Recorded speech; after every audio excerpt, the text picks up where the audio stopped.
Welcome to the Chess Channel, the channel where you can learn loads. Did you realize chess is getting more and more difficult and players are getting stronger? With the birth of new chess engines, and with many of them being open source, more and more people sit down to study every single bit of the game in the hope they would learn to be better. Today's video aims to do two in one. Look at it more like an education theme, and trust me, if you try, you will really learn something and before you log off. An all-round solid player needs to be knowledgeable in the middle and more importantly any endgame. In the meantime, it'd be more important to be familiar with the very opening, because if you never get out of the opening, you may often never reach the latter stages of the game. As you already know by view of the title we gave this video today, you will see something hardly ever seen before. If we also factor in the equation this game was played at a time you and we were not even born, this one has to stand out by a clear mile. In addition, at the time when a full analysis of this game was conducted without the aid of any chess software, you will be surprised at the level of detail the game received. We know there is a queen sacrifice somewhere along the way, but this one is so different from the usual queen sacrifices we normally get to see. We shall try and prove this in a few seconds when the game gets underway. The two players who competed here are J. Reinisch and K. Traxler. Traxler would be the one to look out for, because he was as sharp as they come. Let's kick this one off the ground, and if you really want to learn, you must put in your own work in an attempt to try and get deeper into this one. Try and examine each and every move. It is more than fine if you make mistakes. Once you have committed to an error, if you are able to improve afterwards, you will simply become a stronger player.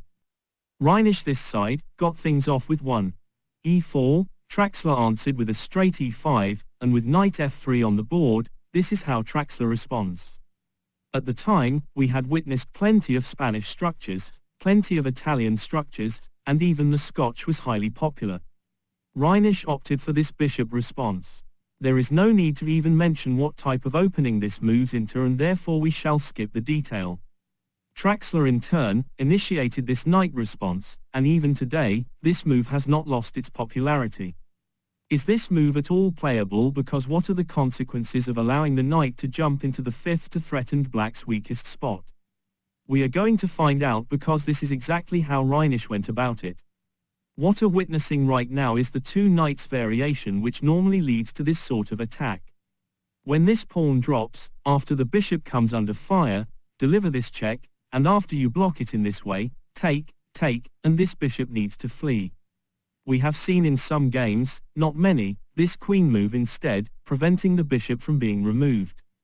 In fact, this is not entirely true because we had seen the opposition to take the bishop, and in a way deliberately choosing to hang the rook. What you see here is absolutely playable, but today's stuff is not concerned with this specific opening. Coming back to this point, right after this knight jump into the fifth, Traxler attempts this type of response. Have you ever seen it before? The originator of this bishop move was Traxler himself. The opening you see unfold is the one and only Traxler variation. Traxler himself knew the ins and outs of this opening and he loved taking risks. He told the world that what you see here is extremely risky and robust, and points out that a small inaccuracy by the opposition can give black a decisive edge. What we are looking at here resembles the black Margerone gambit. We would not get into this, but it has similar tactics and resemblance to what we see here. What the heck, let's try it.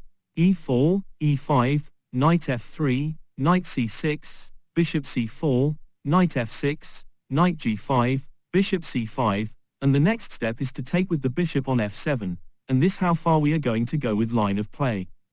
If we put the bishop back, would you like to think about the next move? Would you like to take using the bishop or the knight? Taking with the bishop looks more advantageous because you are messing up the king. Once you have to move the king, he would automatically lose his castling privilege, but this is only a tiny part of the story. Reinisch was determined to make ends meet, and wanted to create the big bang in an attempt to cause maximum damage. If you use the knight, and this is how Reinisch did it, this knight undoubtedly on his next stop is guaranteed to scoop up either the queen or the rook, probably the rook as this queen can easily find her way to safety. And this is the point where you come in. How would you go about it here and why? Traxler had tried and tested this line many times before. He was fully aware of the risks he was getting into, and banked on the idea his opponent would somehow mess things up. Any idea on how to proceed? This was the move he rolled out, and in a way sends shivers across the chessboard. Can you improvise here? Sit down and think about what you want to do and why. Reinisch never got rid of the bishop, and rightly so, but where did the king go? First of all, let's look at the repercussion of getting rid of the bishop. Right after you take this pawn down, where is the king to go? King f3 may not work because after this check, once the knight is eliminated, this pawn on e5 will be used for a greater purpose. Squeeze in this check, and with king d3 now forced, what do you make of this attack? We can easily work out not removing the pawn will lead to a checkmate. Bishop b3, for example, leads to this incoming check, and as soon as the king finds this square, this is what we are talking about. There might be another way to do this. Rather than a queen check, how far would this check get you? King c4 forced, and now this brand new check, and if you place the king here, how many games have you witnessed where a lone king that is out and about gets to escape? Once you get this check in, king d5, and this is all you will ever need, and what a fancy way to get a checkmate in like this. Coming back to this knight check, what if you were to place the king here? Queen h4 with ideas of sneaking in a mate in one, can lead to this queen repositioning, but how strong would this response be when this subsequent rook lines up here? We would like to continue, but time is not on our side, so we shall skip. Reinisch himself, when his king came under check, he advanced him to the second. Traxler in turn sneaks in the knight with another check, and now anything you try looks futile. Can this bishop be removed? If you take, once this pawn comes off with yet another check, king g1 and now queen h4, and not only the queen is out of trouble, but with the mate threat on f2, the rook in the corner is also likely to escape. If you chase after the queen, this attempt in its own right looks like a big blunder. Take the pawn, and after takes, and takes with a check, this king now looks doomed. King f1, and rook f8, and you might be happy to have the bishop where he is on c4, but in fact Traxler is most likely to trade the rook for the two minor pieces, unless Reinisch stops all this. One feasible response might be this queen exit, but is there a way, any way to counter this attack? It's here with this move, but is it adequate? Fortunately or unfortunately no, only because the knight on f7 is painfully pinned. If you take the pawn, there is something else coming to your doorstep. Can you work it out? Have you been able to spot this attack on the queen? Queen h2 to liquidate is not going to do it, because when this nasty check appears, the queen will have to drop.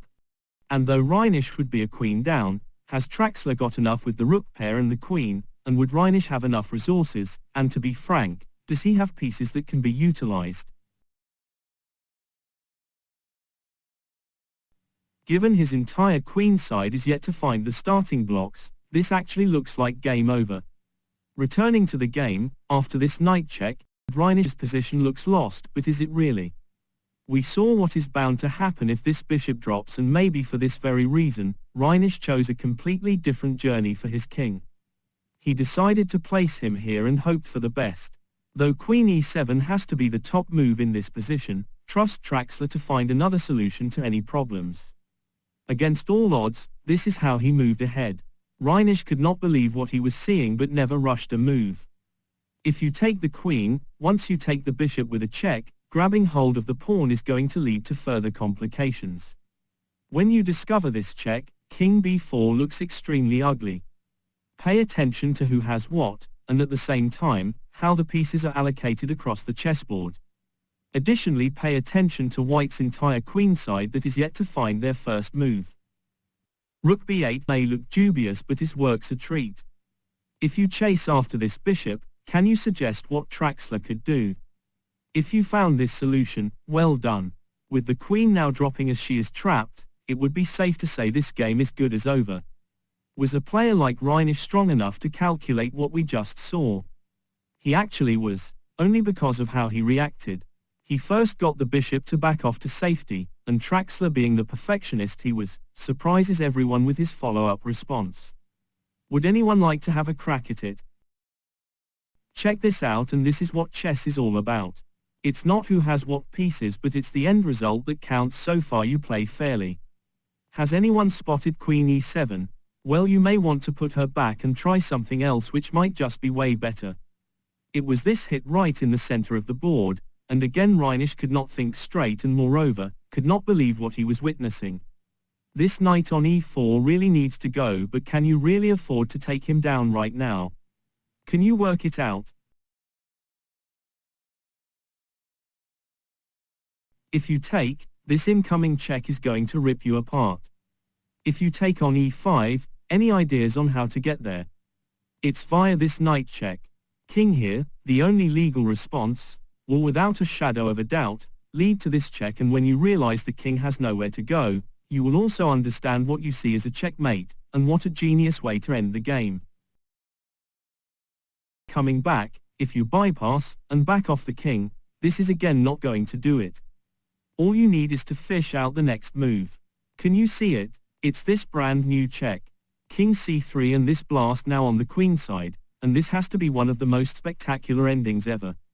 This push on the queen side indeed stops the mate from b4, but what it does not do is to stop the brand new mate, and again what an ending. Should we ever witness anything like this?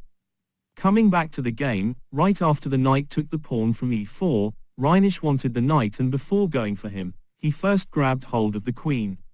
Here Traxler worked on an alternate tactic and simply changed the order of moves. He first jumped the knight in with a check, and as soon as the king found this escape square, you will never be able to be in a position to calculate his follow-up response. Does anyone want to test their ability here? Against all odds, this was that very move. A blunder or pure genius? Let's examine. If you go king b4, this incoming check will result to his pawn to disappear, but right after this check unfolds, taking this pawn is now forced. Bishop d3 check, and king b4, now leads to this follow-up check, and with the king now forced to the rim of the checkboard, once this check follows, it would be lights out. King a4 and knight b8, and this would have been another unbelievable and crazy mate. Mind you, Reinisch would have every single piece intact with the exception of 2 pawns, and Traxler would have ended it with a queen down, and 3 pawns less. Even if you try and sketch this position, it would be a near impossible one, don't you think? Now that we looked at this line of play, coming back to this position, Reinisch had no choice but to arrest the knight, and the idea behind this impossible offer was to allow the bishop to utilize the knight's square. When Traxler come in with this check, the king was ejected to the 4th, Traxler now uses this pawn to check the king, and with this pawn now dropping, how different is this line of play to the one we just saw? This brand new bishop check led to the removal of this pawn, and Traxler fully knew he was already there. If he had any doubts, he could easily have eliminated the queen, but he was 100% sure even this was not needed. All he needed to do was to place the bishop anywhere between c4 and d3, or even take the queen.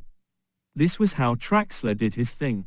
And as soon as the king bounced back into b4, this brand new check followed. The king now is once again forced to the very rim, and I sincerely hope you will be able to fill in the missing pieces.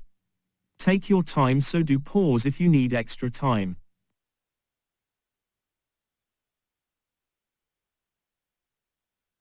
Has anyone spotted this knight jump? It's another typical Traxler sacrifice. With Reinisch forced to take, this is how Traxler puts an end to the game, and what a way to do it. It's a nearly unbelievable position given what Reinisch has in comparison to what Traxler has. Never in the history of this game we have seen anything like this. Reinisch still has all his pieces intact with the exception of 2 pawns, and Traxler is missing 3 pawns, both the knights and of course his very queen. Even if you try and stage this, you would not be able to get to this position you see. Given this game was played back in 1890, and given this was some aggressive style from the word go, we have to make the following statement. This has to be one of the top 3 queen sacrifices of all time. And before we call it a day, we need to make mention of something basically no one has raised. Do you see the details of this game? Even though too many YouTubers covered this game, have you heard of anyone questioning the particulars of this game? According to the official source, It says this game was played in 1890, but if you look at the location, is anyone familiar with this location where the game was played? Some also after basic research had changed the place name to Houston, but the location is inaccurate. The game was indeed played in Houston. When it comes to the acronym, has anyone bothered to question what it means? Surprisingly enough, we have an answer. Very few people know something about Jörg Reinisch other than him being an Austrian. Traxler himself was born in 1866 and died in 1936. He was Czechoslovakian. The country has now dissolved into two separate countries since the first day of 1993, but where does the acronym come from? In short though, Czechia was known as the land of the Bohemian crown back in the 16th century. The acronym using a UH stands for the Austrian und Hungary. So with this enigma being solved, we also come the end of today's stuff. There are plenty of lessons to be learned from today's aggressive encounter between Reinisch and Traxler. Look at how Traxler was able to create the slightest of chances, he then went on to maintain them, and in the end he along with Reinisch created a game, a true classic, like no other. We sincerely hope you enjoyed this edition and look forward to seeing you again shortly. God bless.